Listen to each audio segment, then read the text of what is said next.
Good morning, everyone. So, welcome to our panel, right? A Matter of Seniority. My name is Juan. I'll be hosting this meeting, guiding them through the discussion about the COVID pandemic and how it somehow interconnects with the idea of seniority. So, first of all, I'd like to introduce myself. I'm Juan. I'm in my last semester of Letras here at UFO. I also have a podcast. Maybe you should check it out later. It's called Referências Biográficas with alongside Mateus and Milan. I'm also a Gemini, which I think it's very important to always talk about astrological sign, right? Out of the first bet. And I'm very happy to be here to be able to host this meeting for us to exchange a few ideas, experiences, right? I think that's so important for us to have this kind of interaction amidst all this situation going on in the world. I think that's really interesting to see how we, even though we cannot gather face to face, we have managed a way to still interact with one another, right? So, thank you for enrolling into this event, right? I would like to thank Carla and all the people who are organizing ECD Day for inviting me. And yes, I would like also to invite you all to check our time schedule, right? We're going to have a lot of things coming up during the morning, during the afternoon. Okay, if you guys have any comments or any questions, you can leave them in the comment section below. That's after near the end, maybe 10 minutes before we end the roundtable. We're going to go through your comments, your questions, and we're going to discuss it.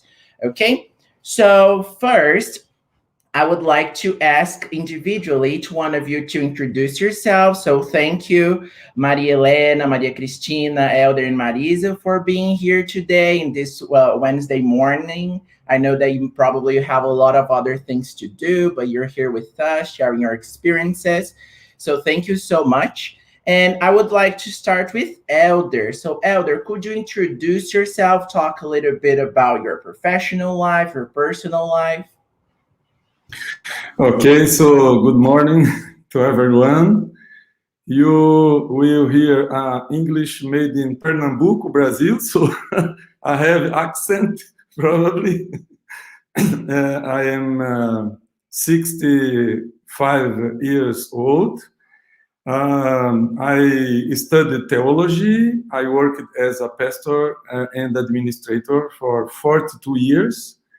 I am married with Deborah, and we have two boys and one girl, and we have two grandsons.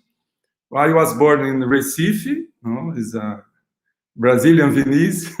I love ocean, I love beach.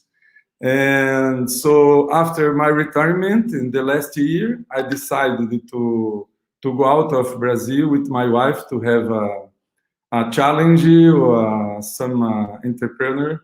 We are working with refugee children in Lebanon. Lebanon has more than 1.5 million of refugees. Half of them are children. So we have a project there. So it's very fast about myself. Thank you, Elder. Thank you so much. Yes, Matheus said that he loved the English made in Pernambuco. Yes, I love that expression too. Perfect. Thank you so much, Elder. So, Maria Cristina, could you introduce yourself to us, please?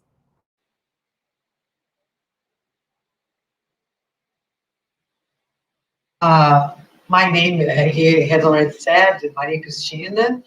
I am 61 years old, and I ask you to forgive my internet because it's very slow. I don't know if you can get me well, okay?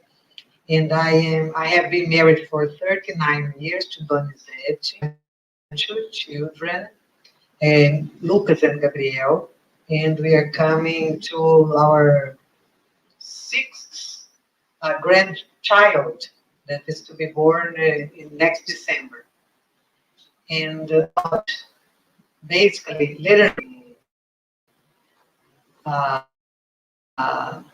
for 23 years, at UFO Vileel, and as Elder said, I love the sea, but I'm so away from it.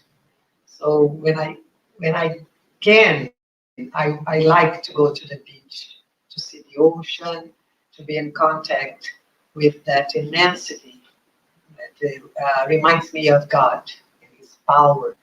And I retired 6 years ago, and this pandemic time got me. Um, how do I say? I was not surprised. I had a feeling that something very different was coming some years ago, and but it's an opportunity to do new things, and that's it.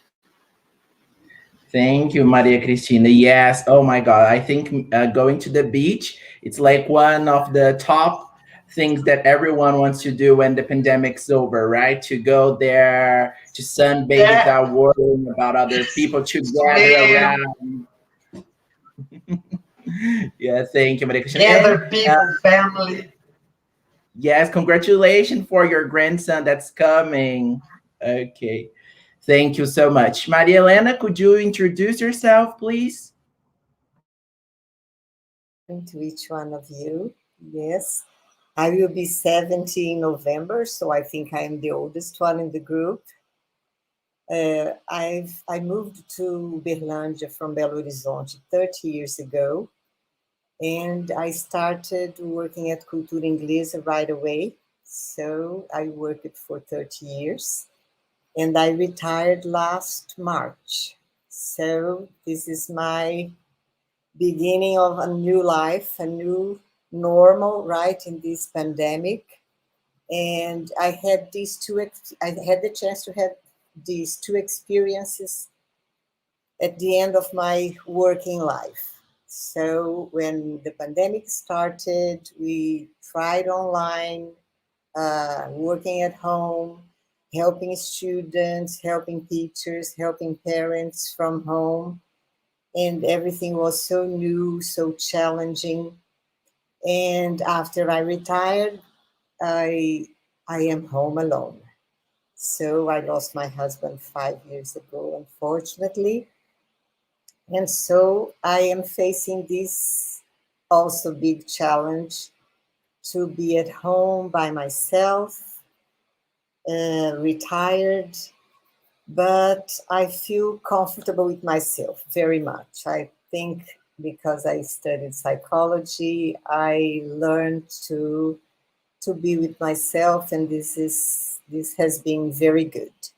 So I think this new moment that old people are facing, isolated at home, afraid of everything, afraid of the pandemic, afraid of dying, is um, like, how do I say, making life very, very hard on those old people because they are afraid of dying of pandemic, but they are not living because they don't want to see family, they don't want to see friends. And this is my biggest concern nowadays. That's Thank you, it. Maria Elena. Thank you. Thank you for sharing with us. Yes, I think, especially for senior citizens, the pandemic has been like, especially more daunting, right? Because it was one of the major groups that it was tackling, right? Thank you, Maria Elena. Okay, and Marisa, could you introduce yourself, please? Hello, good morning. Yes, okay. Well, as you said, my name is Marisa. I live in São Paulo. I am from São Paulo City. Um, I am 68 years old. Here is the oldest in the group. And I am also retired, but I still work. I still have some activities at the university. I work at University of São Paulo um, in the letters department. I used when I was teaching before retirement. I taught in the undergraduate course of letras, English, and I also work in the postgraduate part of the university. I retired a few years ago, but I still have some activities. I am a collaborator, um, senior professor, as they say, collaborator, and I still do some research and some supervision of students, postgraduate students.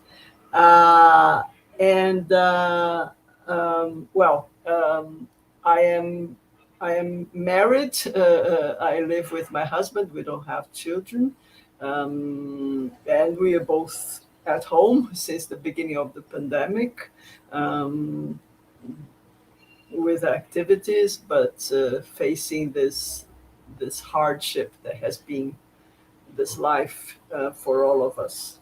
Okay. Okay, I think that's it. Thank you. Thank you, Marisa, for sharing those with us. But yes, I just wanted to mention, because I forgot in the beginning, that one of the main goals of the roundtable would be for us to make it more complex, for us to hear different sides of the story, right?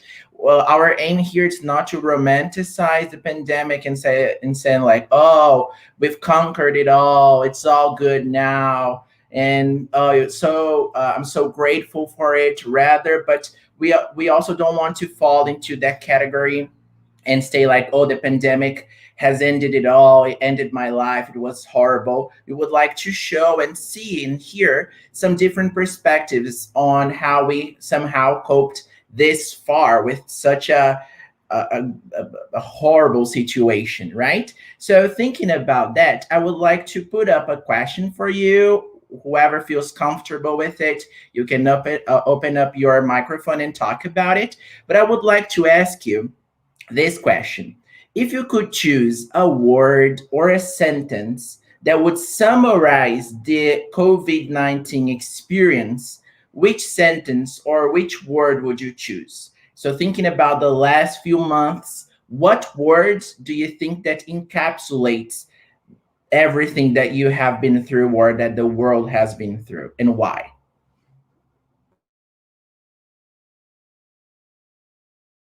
Well, I could use maybe some words, but one of it will be challenges. Challenges. I would say anxiety, insecurity, but there is still hope. Yeah, yeah, I agree with these words that have been put up. I would also say, mm, not lack of control, but the impossibility of, it's not a word, the impossibility of controlling things. I mean, I never thought we would be facing something like this. The last pandemic we heard of was the Spanish flu pandemic 100 years ago. None of us had ever felt or thought of, dreamed of something like this in our lifetime. So for me, it has, let's say, increased this feeling that we don't control things, we don't control the world, we don't control what we sometimes think we can control, right?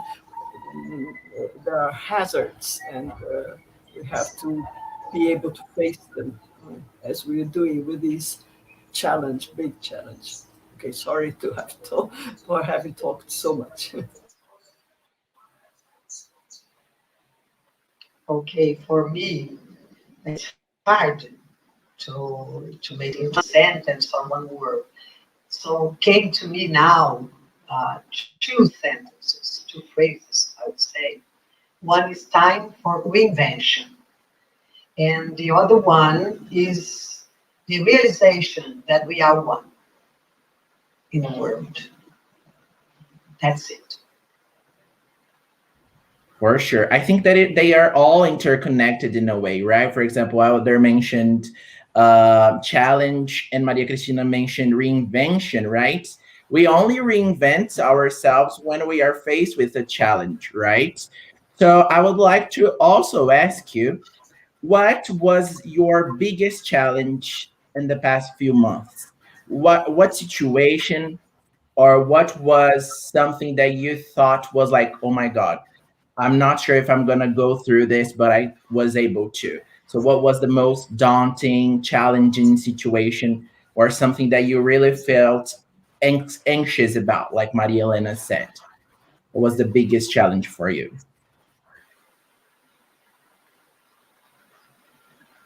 Well,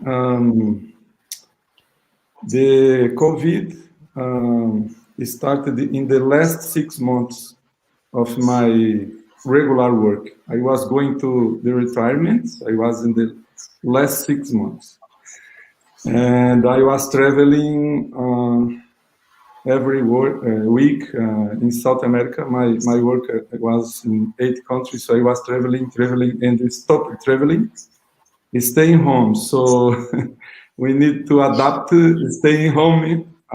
Many times my wife said I was free to do many things in home. You are out all the time. I was designing everything. Now you are here trying to say me what I do, what I not do. So it's to be sincere, to you transparent. So we faced in house some need to readapted our relationship, because I was out of my home many days every month. So we need to be talking and have a discipline to give everyone his room to do the things. So, and another thing for me was to use the technology to talk in distance. I am, as a 65 years old, I like to be in front, to talking directly on each other. I hate when they started sending messages. This many years ago, I started doing that, but I hated it. But now I think I accepted it. But I like to talk. You know? So the pandemic situation isolated us from our friends. So it was very difficult for me to not be in touch with my friends and my relatives. So these two things I can mention.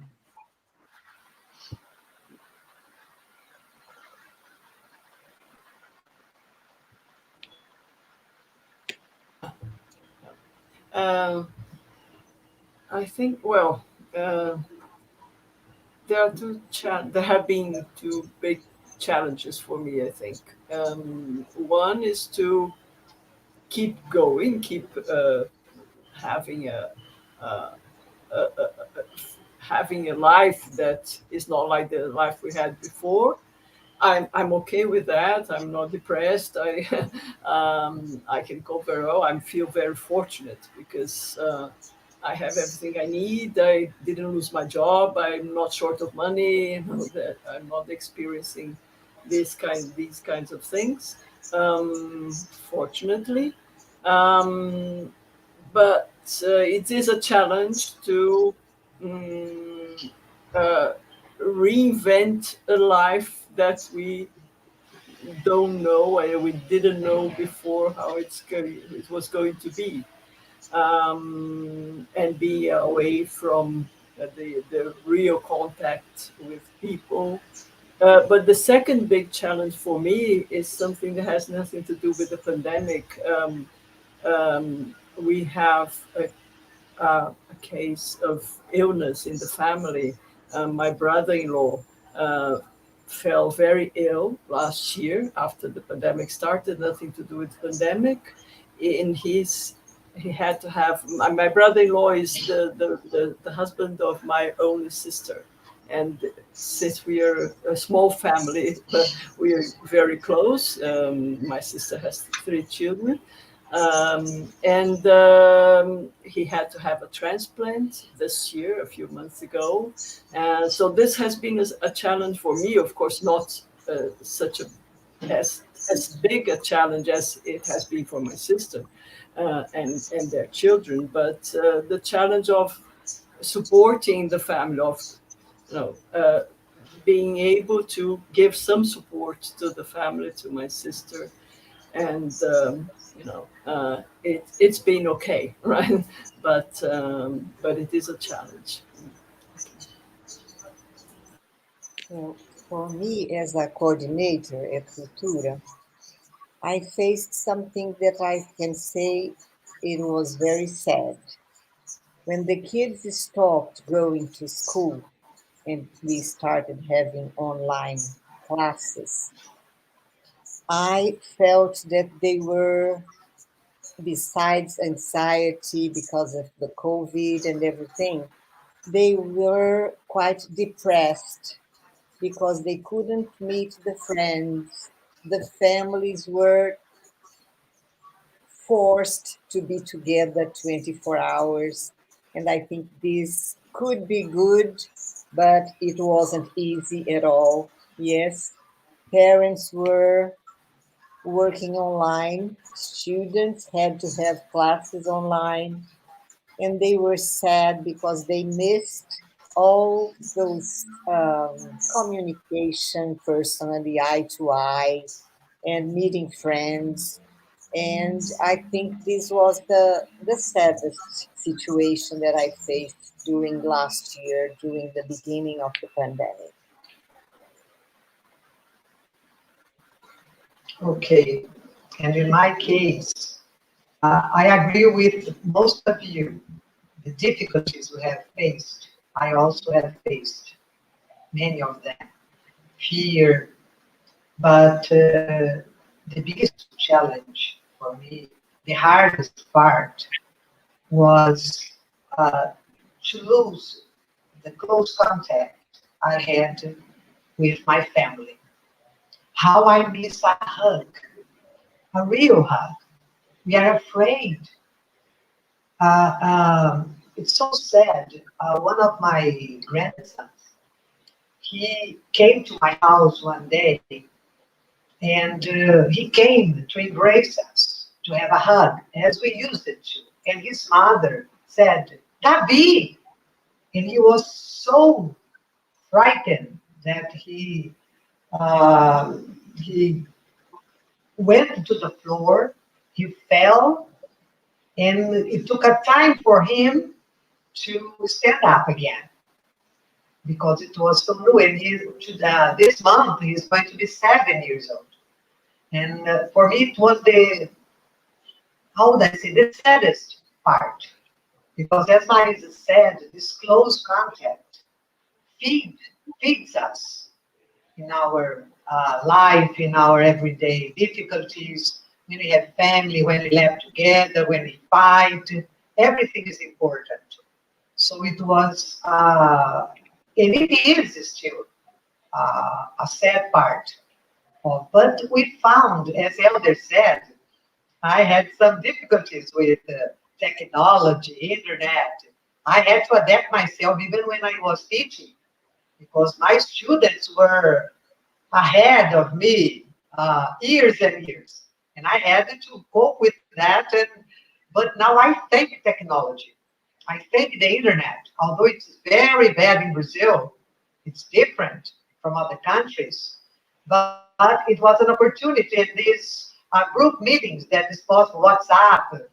And some months ago, my oldest grandson, he invited me to have conversation on the platform of Hangout. It's difficult. And I said, Grandma, come. Why did you come? Because many times I don't hear the sound and it's difficult. But it's a way to celebrate birthdays, yes, to transmit good news. So although it's a challenge, it's a difficulty, but we have ways to cope with that. And that's human creativity. That's why I said it was time for reinvention, time for finding other ways to be together. And I learned, for example, one of my saddest situation was the possibility of going to the Mass on Sunday.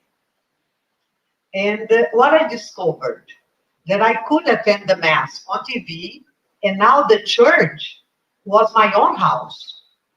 It was the place for communion, for being together, for praying. And what I felt that is very beautiful, the first Christian communities began in the houses. Many years afterwards, or centuries, I don't know exactly, that the churches were built. We are the real church. And then what I found that another thing, fear, going to the supermarket, to the bakery, to the shopping center. I don't like very much going to shopping centers, but I eventually I would go there to buy a present or just for fun. But now there are other ways. My husband says we have a red sofa. When I sit on that, he's afraid because I'm going to buy something on the internet. Yes, even rice, pens, pen, whatever I buy the internet. And I have to go down, put a mask. This is another difficulty. Masks. My God. When I get out of my apartment and I'm not wearing masks, I get desperate. My God, the virus, where is the virus? I'm afraid, yes, the mask. Now I worry more about the mask than my own clothes. Yes, but I know it's a necessity to be alive. So every morning when I get up and I'm feeling well, I thank God. And my family, all the members of my family, my husband's family, we are alive. So it is a blessing. Yes, it's a blessing, and I recognize it as so. So I think we challenges, difficulties, yeah, I think go we on, have Mark. taken the idea that our house is our temple to the next level, right? During the pandemic. We have heard that all the time, but now we actually realize that no matter where we work, what we work with, who do we live with, at the end of the day, it's to our homes that we come back to, right? And following that rationale, I would like to ask you if there's something in your house that you've changed, that you finally changed, that you have been 4 years thinking, oh, I'm gonna fix that painting on the wall, or I'm going to get that wall painted, or something like that. Have you actually changed something in your own house, like bought new furniture or renovated something? Have you? Yes, it's a time for reconstruction, redecoration, a new table, yeah, and things like that. Very interesting. Okay, and not yeah, Maria, Elena. Well, I actually didn't change anything in my house. As I worked for long hours for 30 years, I am enjoying staying at home a lot. So I am staying with pleasure. But what I feel is there isn't time. Life is so fast and so short that we cannot pause life and wait for the pandemic to end. We have to live the best we can in this new situation. We have to get the best from friends, from family, from reading, from movies, from we cannot travel. I have a daughter, I have family abroad, two grandkids that I can't see for almost 2 years. So, am I going to sit down and cry? No. Thank God we have technology. We can see each other. We can talk a lot. It's not easy. No, it isn't easy, but we cannot sit down and wait for this to end to start living again. So let's do the best we can, even in this not so good situation. That's what I think. Well, just in this moment, we are, as I told you, finishing my regular work. and traveling to the new project out of Brazil in Lebanon. So we try to donate our everything we have. We are I'm married for 45 years. Married 45 years. We have a lot of things accumulating all these years. We don't know what we do with these things. We try to donate and try to sell some things. So in the pandemic, we cannot do. So we stay waiting. So the things. So in September, we could open the house and try to move these things. And so we keep a few things for us, a few things. So the things of the heart, just it. So was not easy, but we moved to the Lebanon, and there we rented a small house, and we decided let's have what we want to have, because we don't know how long we have, how many years we have. So I talked with my wife, just not keep the money in some place, but go to buy not big things, but just we want to do, because we don't know how long we will be living. So it was the feeling. So we keep their kitchen as never before. A small kitchen, but very equipped. So many devices. So she's happy. But we decided to live as better we can these years. No, well, I didn't do any renovation in the house, but because I haven't had time actually. I still have my work. I mean, I work not as much as before, but I have activities. I have a study group, a supervision, some research, and I also started a course. I've always been fond of intellectual work, and I started doing a course on psychoanalysis through the internet. I mean, I had planned to start it before the pandemic, and the course it was called off just after the start because of the pandemic.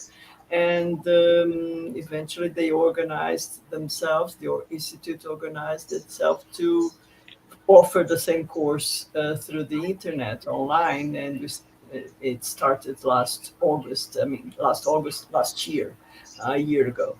So I've been doing a lot of things and I haven't had time to think about house renovation. And I like my house as it is. I also like to stay home and enjoy things. And I also thank the internet, the technology for offering us these opportunities to contact people, to be with people, and in a comfortable way, in a certain way. Okay. Oh, thank you, Marisa. Yes, I actually haven't changed that much. My house, actually, I moved, but I haven't changed the thing. I'm still considering painting all my walls, but I'm not sure if I wanna, I wanna put up that all this energy. So thinking about that, I think all of you have somehow mentioned a form of coping with the pandemic, right? But I'm very interested to know. I'm pretty interested to know if you have developed any new habit. I've heard that some of you have started baking breads and things like that. I would like us to dive into that section now. What have you started doing? What have you devoted some time for you to learn? Marisa said about psychoanalysis, right? That she somehow managed to start her course. So, what other things that you started like navigating through the pandemic? Well, I had the privilege to have a helper for more than 40 years, the same one. So when the pandemic started, I told her that we would stop. She would go back to her hometown to stay with her mom, her mom is already 85. And so I saw myself alone and I started cooking for myself and I enjoyed a lot. not so good that I didn't put some weight. I did. So probably I'm not such a bad cook because I put a little bit of weight in this last year. So I am enjoying cooking for myself. I am inventing. I am creating situations. I'm sending some special salad to a neighbor or to my daughter that lives here.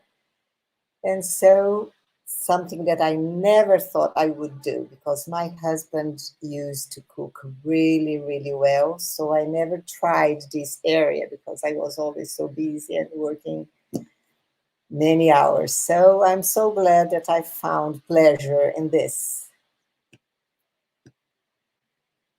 It's an indirect hug, right, Maria Elena?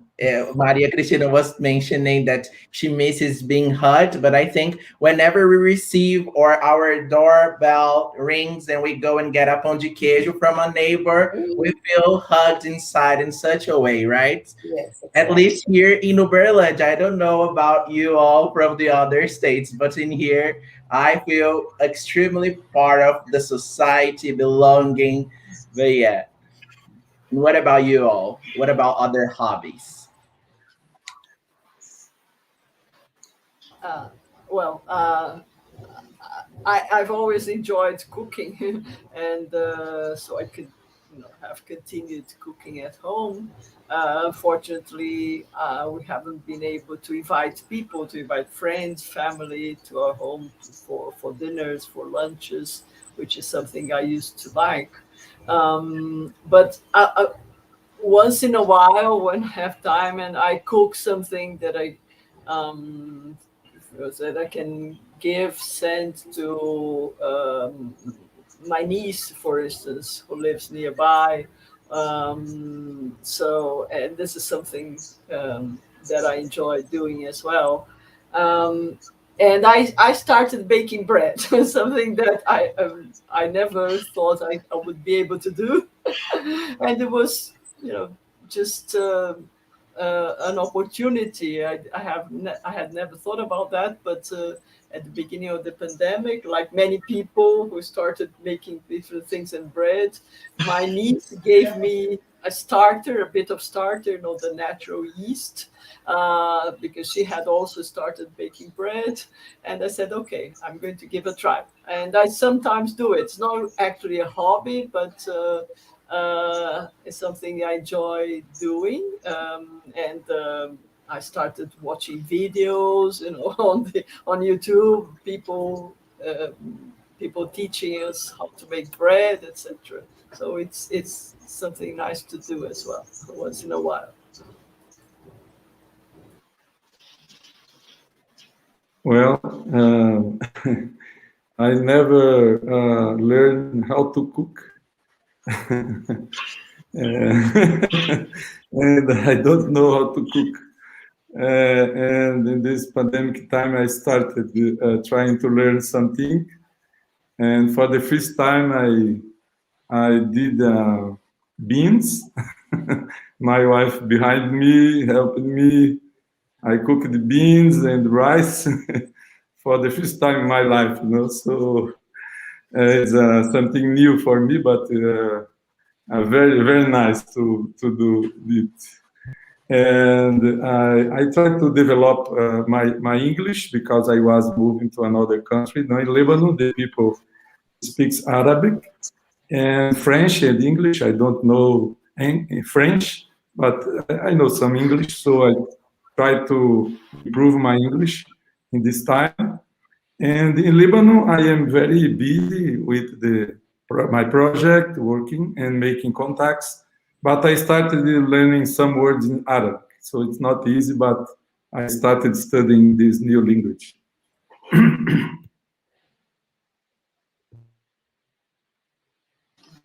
Okay, now it's me. I was not very fond of cooking, and perhaps because of what Maria Helena has said, many hours, long hours, and teachers, professors, we work more at home than at school. In fact, when we are teaching, we have to prepare, we have to read a lot, and then it was an opportunity to cook because we needed out of necessity too. Because as it became difficult or dangerous to go to the bakery, to go to the supermarket, then, but I had idea, and not only cooking, but creative sewing. I had a course before I moved to Florianópolis to take my master degree, but I stopped. I had no time for that.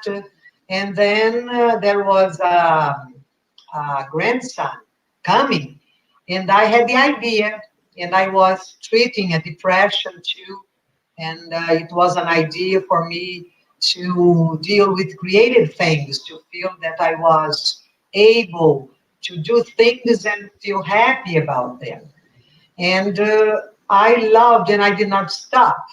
And every day I find a new motivation to create something else. And this was a very nice opportunity. Yes, to discover that I'm not a bad cook as I imagined. My mother was excellent, and I felt very bad about that. And also to create with needles, sewing machine, colors, and it's wonderful. It's been very, very interesting and amazing at the same time. I think it's always good to have a creative outlet for us to put out some of our inner feelings, right? I think cooking in a way, sewing in a way, right? Learning rice and beans in a way, right? I think even though sometimes they seem common, but somehow for us it's very creative, right? We are being adventurous somehow, getting out of our comfort zone. So we are heading so actually, I would like to ask if you guys have one question to ask one another. For example, does Elder want to ask something to Maria Cristina so far? Is there something about each other's life that you are a little bit curious about? Maybe we could expand a little bit on that. If you have any questions to one another. I would. I would like one. I wouldn't have a question. I am very interested in the situation of refugees in the world. And we are facing, in the midst of pandemic, we are facing this hard and painful situations of people being apart of their homes, of their relatives. And when Elder said that he is involved with this work, I would like to hear a little bit how he has felt if things got worse because of the situation. Now, earthquakes also in the world. Haiti is facing after 11 years another tragedy, I would say, and Africa, awful situation. And I would like to hear Elder talk a little bit about hope, because that's what we need to have. Hope that things can be better, that we can take better things from ashes, yes, to the rebirth is possible. Yeah.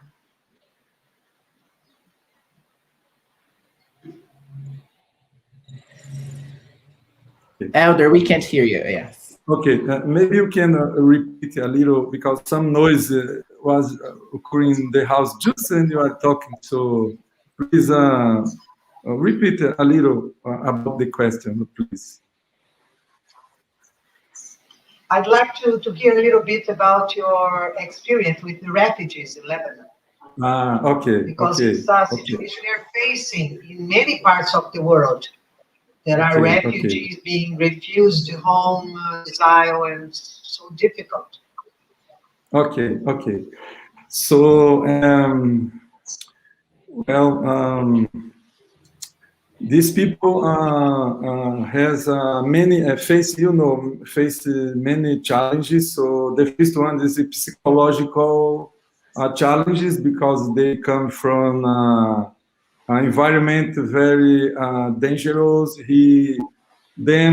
Some of them lose the family and the houses. So as a woman said me, My son don't know what is live in a house because he is living in a tent since he is they are living in a tent for 10 years, 8 years. So the war in Syria has 10 accomplished 10 years. So she told me I had 3 houses in my city in Syria, 2 rented and 1 for me to live in. But now I have nothing more. So all the 3 are destroyed. So we just run away.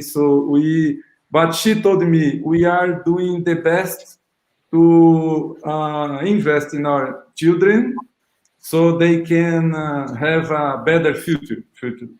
So we are working with football, soccer for the children. Maybe some will be a professionals. We don't know. It's not easy, but some of them is in development.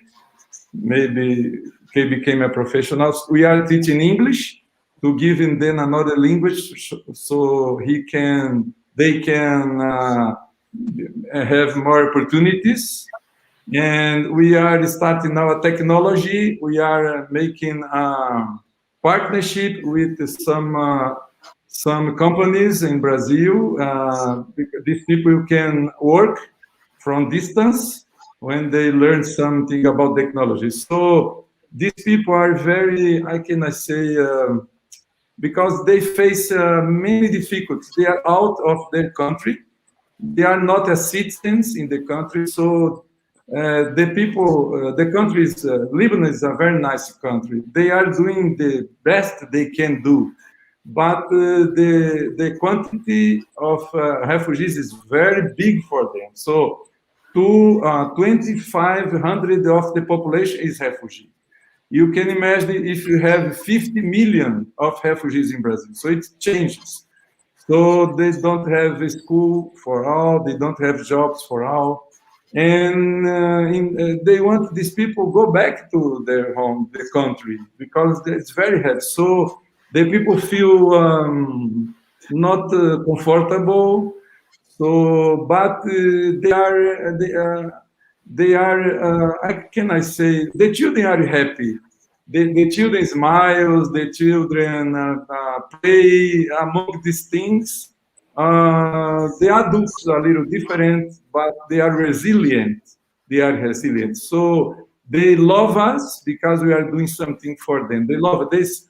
They try to say to me, I love you. They try to learn how to say in Portuguese, eu amo você, I love you. So it's very nice. But they need, the first time they need to be treated as human beings with careful consideration. So it's that.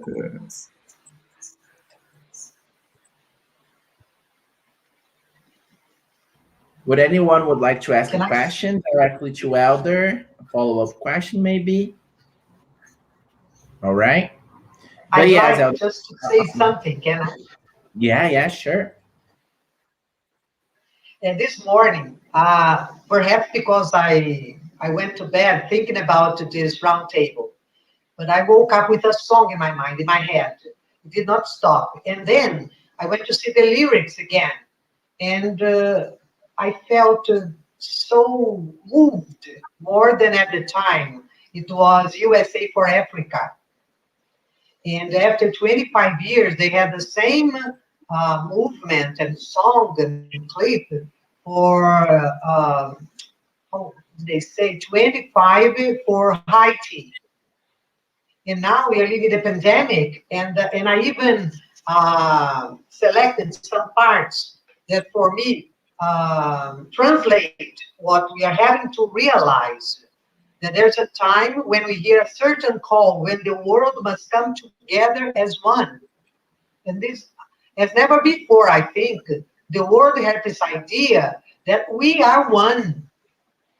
Pandemic is all around the world. No place in the world can say that it did not affect them. And it's time to lend a hand to life, the greatest gift of all. Life is the greatest gift of all. Being alive is so important. And that We are all part of God's great big family. And the truth that love is all we need. Elder said we have recognized and realized that we need very little, few things are essential for us to go on living. And we can share, we can help, we can give without being poor, without being necessity.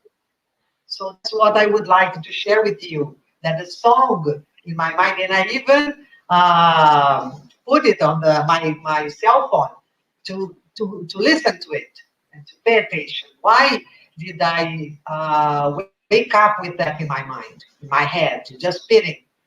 And the writers were Michael Jackson, that he was very worried about this world needs, and Lionel Rich also. They were the writers, and when they wrote or adapt the song for the Haiti situation, Michael Jackson had died little before it, but they put him in the clip. Yes, singing the last version. I think 36 years ago, in January, February, something like that. So I would like to share with you. And if you have a time and an opportunity to listen to it, you're going to see how true it is today, and I think every day and to the future.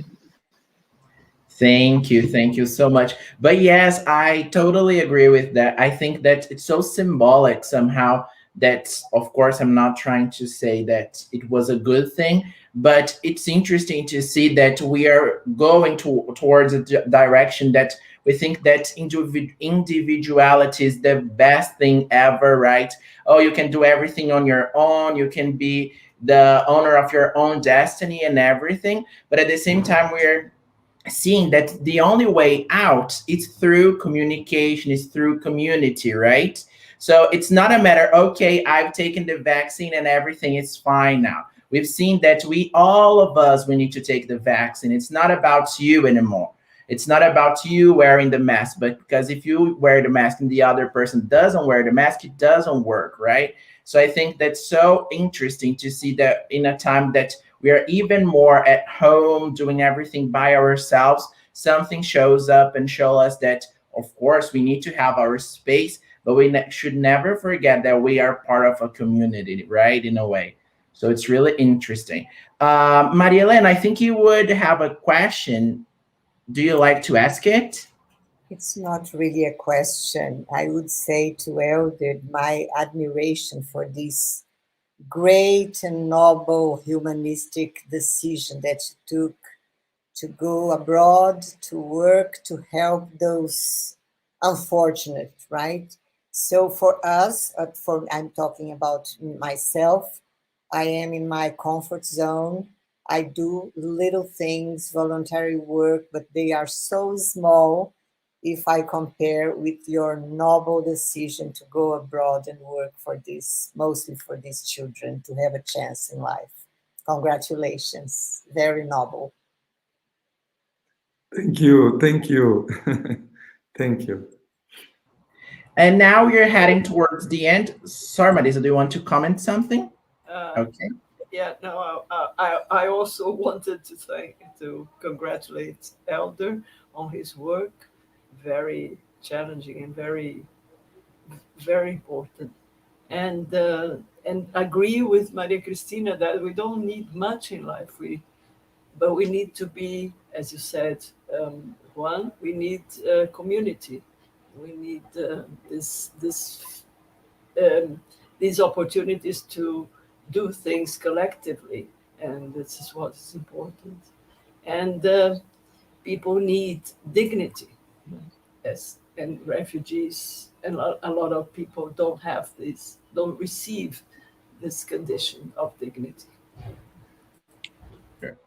So now I would like to open up for questions. So if anyone has any question to ask to anyone of the participants, or even like a broad question that you would like them to talk a little bit about, We are going to select maybe 2 questions. So if you can send it on the comment section below. But as people send message, just to wrap it up, I would like to go alongside Maria Cristina, and I'd like to ask you if you have any recommendation in terms of artistic production or something like that that maybe you have watched that had somehow have touched you throughout this past few months that maybe you'd like to share or recommend, maybe a book, a movie, or a song, or an artist, a YouTube channel, maybe, right?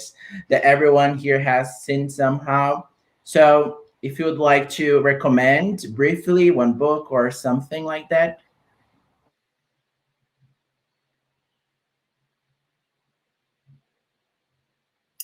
I would like to recommend everybody to pay attention on psychological health, because sometimes we are so focused on not taking COVID, not taking the shots, and not going out. But this is a very high cost for our soul, for our psychological being. So we need people, people need people. So either on the phone or meeting 2 or 3 at a time, but we cannot isolate ourselves because we cannot live alone, right? I recommend communication, either personally in a small group or taking the phone, calling a video call, and try to make contact. This is healthy. Okay. Yes, very good comments, Maria Elena. And I think we need to have different activities. So now I planted vegetables. Every day I have a time to take care of this. I am cultivating roses in my small house in Lebanon. I pushed roses. So for the first time, I never was involved in it. So I am cultivating some roses and some vegetables. So every day I take some time with these things. So it's make me be in the air and fresh air out of home. And it's at the same time I am thinking about the life. So I recommend to everyone we are hearing us. It's time to think about our lives, you know, our values. Sometimes we are so busy doing many things, but you have heard about that. So many things has talked about it. No, I think it's time to think. A little fact just for you. I had COVID. I had COVID. I am very thankful to God because it was very soft. And when I was feeling some symptoms, me and my wife went to the hospital. It was a Sabbath sunset time, and in 2 hours the test this is positive. You have COVID, both of you. So when I left the hospital, I said to my wife, "Let's go to a pizzeria." I don't know if I will live. I don't know if I will escape. So let's go. I want to eat a pizza. So the first thing I did when I received the test, I go to a pizzeria. So I ate a pizza and go home and I wait. I don't know what is coming for me. So I think we need to take time to do what we like with the people that we love. So we need some time to rethink our priorities. As someone told, maybe Elena or Christina, we don't need many things to live, so we can live with a few things, but we need to do what we like and with the people that we love. Perfect. Elder, Carla asked if it is possible to volunteer for the project. If so, how can people know more about it? What is the name of the project that you're part of? Yes, the name of the project is Winners. It's Winners in English. And I can maybe you can share my email. My email is Silva Helder on H together, Silva Helder 5658. A little complicated email at gmail.com.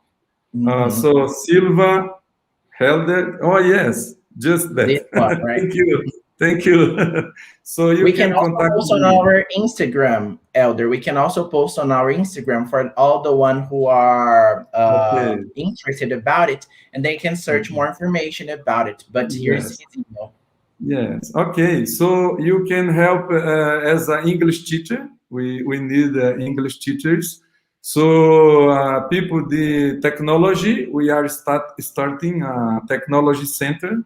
So someone who works with technology and music, something we started teaching guitar for the children, maybe music, and sewing for the woman. My wife is working with sewing with the woman.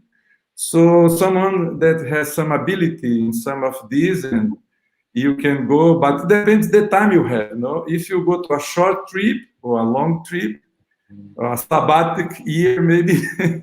But if you can go a short trip, we can make arrangement for you to participate for a short time.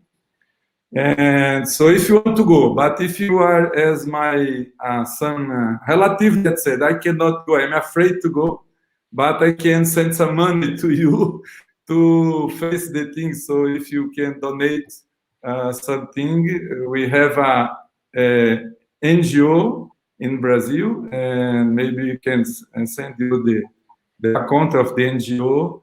So it's the way. So just be in touch with me, and we can talk about what you can do, and you'll be very welcome. We need help.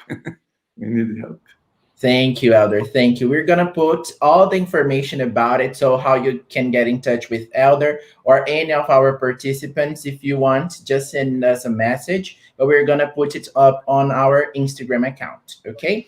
So we have run out of time. We've ran out of time.